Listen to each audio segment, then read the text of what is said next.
एक दिन Nobita school से घर लौटा और हमेशा की तरह अपने होमवर्क और टेस्ट में फेल होने के कारण उदास था। उसने डोरेमोन से शिकायत की, डोरेमोन, मेरी जिंदगी कितनी बोरिंग है, मुझे कुछ ऐसा चाहिए जिससे मैं मजे कर सकूं। डोरेमोन ने थोड़ी झिझक के साथ अपने पॉकेट से एक गैजेट निकाला। वह एक अजीब सी दिखने वाली घड़ी थी। डोरेमोन ने कहा, यह टाइम ट्रैवलिंग घड़ी है, लेकिन इसमें एक समस्या है। अगर इसे गलत तरीके से इस्तेमाल किया जाए तो यह खतरनाक हो सकती है।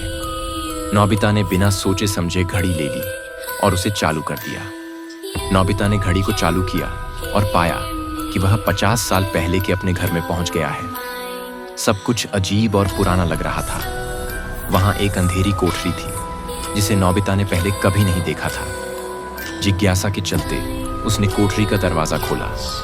अंदर एक पुरानी किताब और एक टूटा हुआ दर्पण था। जैसे ही उसने दर्पण को छुआ, कमरे में ठंडी हवा चलने लगी और एक धीमी धीमी हंसी सुनाई दी। नोबिता ने डरकर दरवाजा बंद किया और वापस वर्तमान में लौटने की कोशिश की, लेकिन घड़ी काम नहीं कर रही थी। तभी उसे महसूस हुआ कि कोई उसकी परछाई के पीछे चल रहा है। वह भागते हुए डोरेमोन के पास लौटा। डोरेमोन ने घड़ी को देखा और कहा, तुमने इसे गलत समय पर इस्तेमाल किया। अब हमें उस साया को रोकने का तरीका खोजना होगा जो तुम्हारे साथ समय से बाहर आ गया है।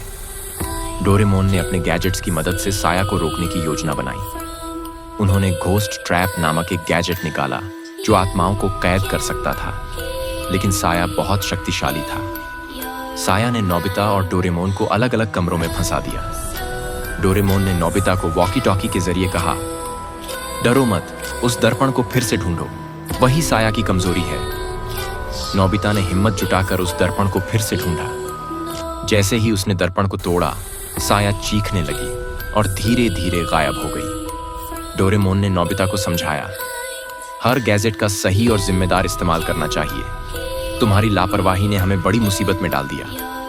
नोबिता ने उस दिन से ठान लिया कि वह डोरेमोन के गैजेट्स को सिर्फ जरूरत के समय और सही तरीके से इस्तेमाल करेगा। वह जान चुका था कि कुछ मजेदार दिखने वाली चीजें भी खतरनाक हो सकती हैं।